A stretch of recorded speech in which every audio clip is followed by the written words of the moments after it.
안녕하십니까. 바른 목소리 정북방송을 찾아주셔서 감사합니다. 전번 시간까지 항일발사는 훌륭한 사람들이 많았지만 해방된 조국에 돌아와서 통일 단결의 중심으로 내세운 사람이 왜 김일성 장군이었는지에 대해서 이야기를 했습니다. 계속해서 오늘은 해방된 조국에 어떤 당들이 조직되어 있었으며 그 당들이 왜 유명무실해졌는지 여기에 대해서 이야기를 시작하려고 합니다. 해방된 조국에는 국내에서 활동한 민족주의자, 공산주의자들, 그리고 또 김일성 장군을 중심으로 하는 만주파, 소련이 당 정권기간 붉은 군대에서 복무하다가 민주수송 건설을 위해서 조국으로 나온 사람들, 남한에서는 일명 소련파라고 부르기도 합니다. 그리고 중국에서 독립운동에 참가한 사람들, 연안파라고 부르죠. 이런 사람들이 있었습니다.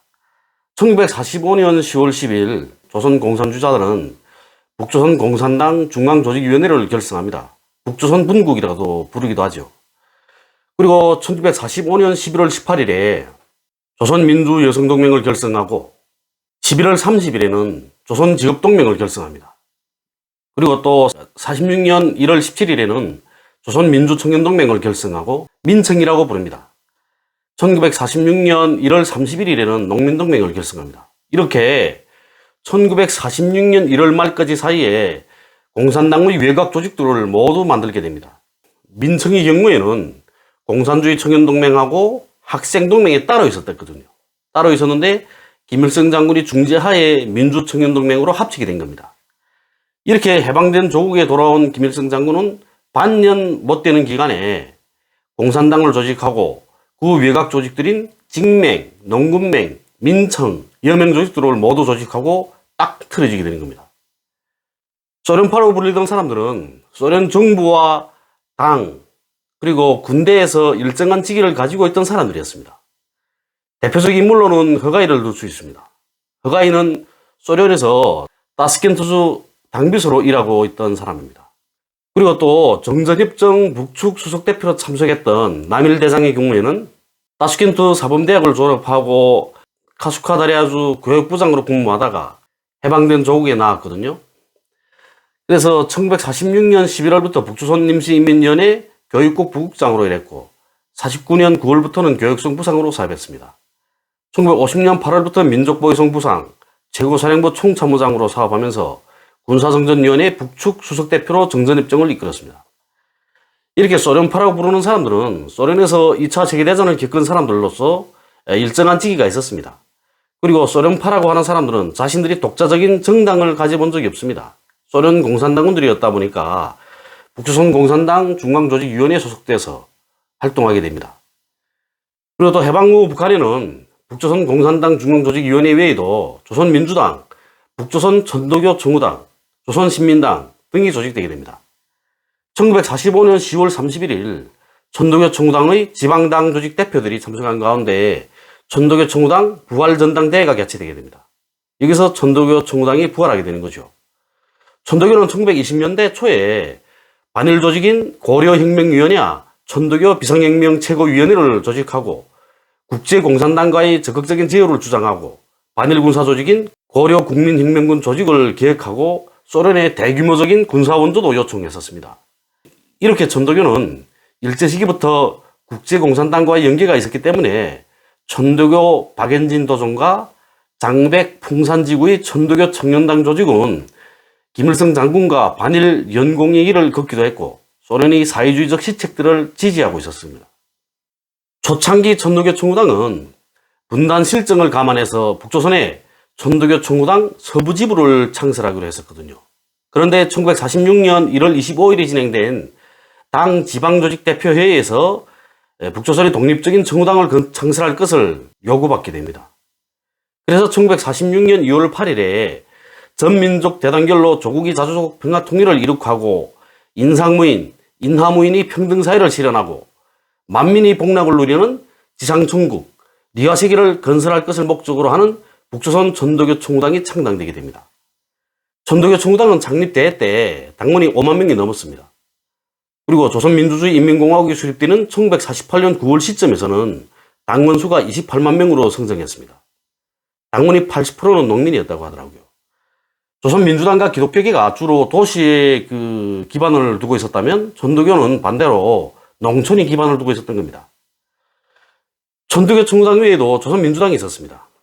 1945년 11월 3일 민족자본가, 도시 소상공인, 기독교인들은 독자적인 정치 세력화를 깨하고 조선민주당을 창당하게 됩니다. 1981년 1월에 조선사회민주당으로 당명을 바꾸게 되죠. 민주당은 창립 당시에는 그 당수의 조만식, 부당수의 이문영, 그리고 최영건이 선출됐습니다.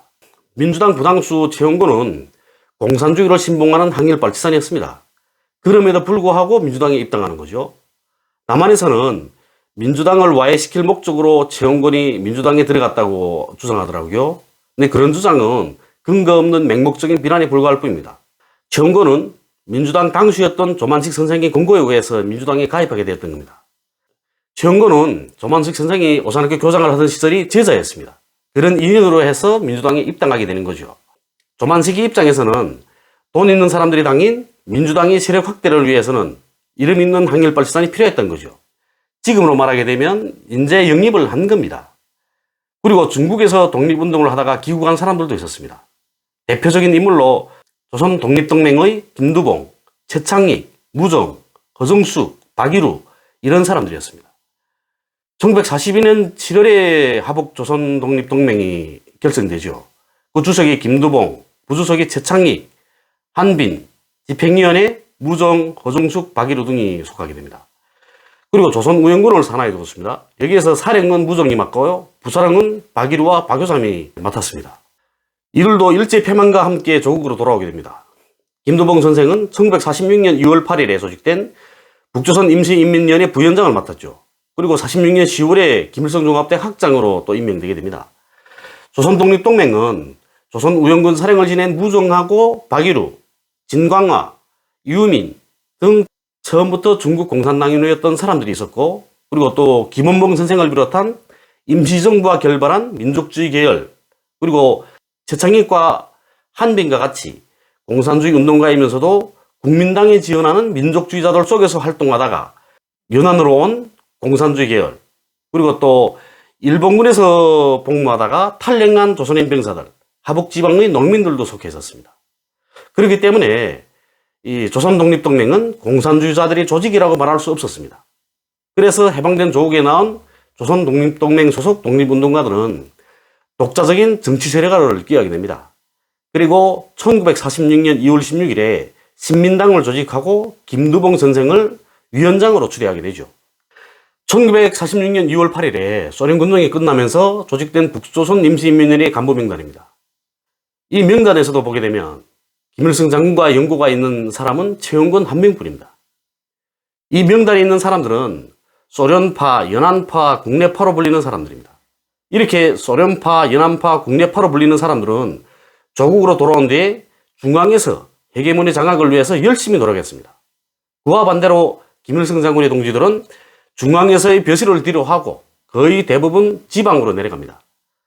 이들이 지방에 내려가서 무엇을 했을까요? 항일무장투쟁 시기에 자신들과 연결을 가지고 있던 조국 강복회를 비롯한 지하 조직원들과의 연락선을 찾고 그들이 도움을 받아가면서 군중을 김일성 장군의 주위에 묶으시옵니다. 김일성 장군은 1936년 5월 5일 조국광복회를 조직하고 전국적으로 확대하죠. 조국광복회 회원들은 해방 이후에도 자신들을 전혀 드러내지 않았습니다. 조국광복회 회원으로 가입할 당시에 비밀 서약을 하거든요. 그리고 또 앞으로 정세가 어떻게 변할지를 모르니까 조국광복회 회원이었다는 걸 숨기고 살았던 겁니다.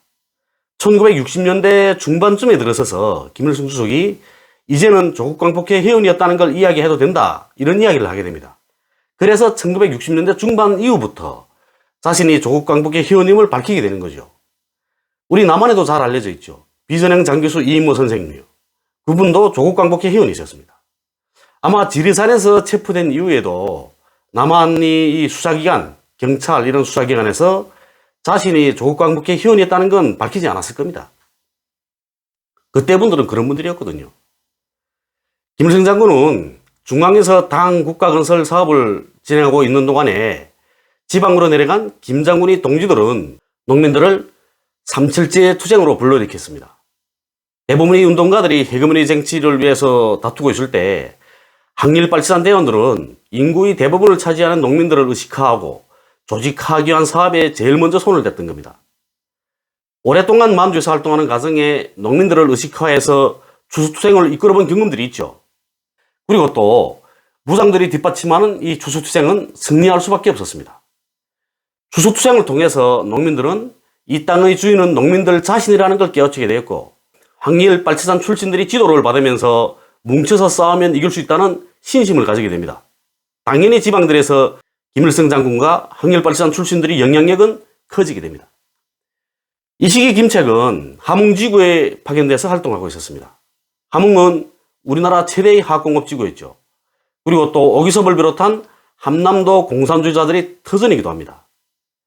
오기섭은 자기를 추종하는 사람들을 내세워서 평양에 있는 북조선 공산당 중앙조직위원회를 부정하고 서울 중앙을 따라야 한다는 주장을 하게 됩니다. 왜 이렇게 하냐면 원래는 오기섭이 자기가 책임져서 되는 줄로 알았죠. 그랬는데 자기가 못된 겁니다. 그러니까 반대하기 시작한 겁니다. 그렇게 되니까 당시 그 함흥에 내려가서 활동하고 있던 이 김책, 이분은 우리 민족의 영병한 영도자 김일성 장군 만세, 이런 구호들을 함흥시안이 곳곳에 붙이고 김일성 장군이 두려에 뭉쳐야 한다고 선전하고 다녔습니다. 김책 자신도 함경도 성진 출신이거든요. 그러니까 한라꼬이니까 함흥 사람들한테 거부감을 주지 않았던 겁니다. 그리고 또 항일발치단 속에서도 김책은 훌륭한 이론가, 선동가였습니다. 그러니까 지방주의가 센 함흥을 담당하고 내려갔던 겁니다. 전번 시간에도 이야기했지만 김일성 장군이 이끄는 항일발치단은 1937년 6월 4일에 있은 보천모 전투, 그리고 또 보천모 전투 이후에 간산봉까지 따라온 김석원이 지휘하던 조선주둔군 나남 19사단 소속 함흥 74연대를 포함해서 약 2000여 명의 일본군으로 소멸한 간산봉 전투, 무산지구 전투, 이명수 전투, 또 그리고 화령연 올기강 전투, 마이다 부대를 전멸시킨 화령연 홍기아 전투, 안도현 대마로크 전투 등을 비롯해서 백두산 동북부에서의 수많은 전투들에서 승리로 인해서 국내 인민들에게 잘 알려져 있었습니다. 여기서 여담 한마디 들려드리겠습니다. 북한에서는 김일성 장군을 이야기할 때 백전백승이 강철의 영장이라는 수식어가 꼭 붙습니다. 김일성 장군이 정말 백전백승했을까요? 김일성 장군은 패전해본 적이 없습니다. 왜인지 아십니까? 유격전의 기본은 뭐냐면 이길 수 있는 싸움만 하는 겁니다. 김일성 장군은 항일무장투쟁 전 기간 이 원칙을 지켰습니다. 그렇기 때문에 제가 전번 시간에도 이야기해드렸지만 장춘을 포위 공격하라는 국제당의 지시도 거역하고 전혀 반대 방향인 백두산 동북부로 진출했던 겁니다. 당시에 국제당의 지시를 거역한다는 건 반혁명 분자로 몰릴 수 있는 위험한 행동이었습니다. 그런데도 불구하고 나는 니들 지시를 따르느라고 우리 대원들을 죽음으로 내몰 수 없다. 난 내가 생각한 대로 할 거야. 이렇게 하고는 백두산 동북부로 진출했던 겁니다. 김일성 장군이 진행한 전투들을 보게 되면 대개가 장백현, 안도현, 화령연 등 두만강과 압록강 연안들이었습니다. 정찰을 통해서 적에 대한 충분한 정보를 입수하고 또 이길 수 있는 장소에서 이길 수 있는 시간에 이길 수 있는 적만 골라서 치는 겁니다. 그러니까 백전백승하지 않을 수가 없었던 겁니다. 이렇게 일본 놈들과 싸움이 붙었다 하면 이기는 김일성 장군이 대원들이라고 하는 사람들이 내려와서 김일성 장군 만세의 구호를 붙이고 김일성 장군의 뜻을 따라야 한다고 선동했던 겁니다. 그리고 오기섭을 비롯한 이 함경남도의 공산주의자들은 해방이 된 후에 얼마 동안은 함흥에서 활동하는 것처럼 하다가 어느 순간에는 모두 평양에 올라가서 한자리 차지하고 있었습니다. 그랬던 반면에 김일성 장군의 동지들은 지방에 내려가서 공장과 광산, 탄광과 뻘에서 노동자 농민들과 함께 먹고 자고 일하고 이러니까 오기섭이네 같은 이런 공산주의자들하고 대비가 됐던 겁니다. 그런데 이럴 수밖에 없었던 게 김일성 장군의 동지들은 20대, 30대 청년들이었습니다. 젊은 사람들이 와서 일을 도와주고 하니까 더 인기가 많았던 거죠. 결국은 함흥이나 원산에서 활동하던 기존 공산주의 운동가들은 평양에 올라가서 벼슬자리만 쳐다보고 있다나니까 무료에 있던 기름방울이 된 것도 모르고 있었던 겁니다. 소련파, 연안파, 국내파 소속 독립운동가들은 이때로부터 10년 후에 김일성 수장이 반종파 투쟁을 벌릴 때에 가서야 자신들이 뭘 잘못했는지에 대해서 깨닫게 됩니다. 이 이야기는 다음 시간으로 계속됩니다. 감사합니다.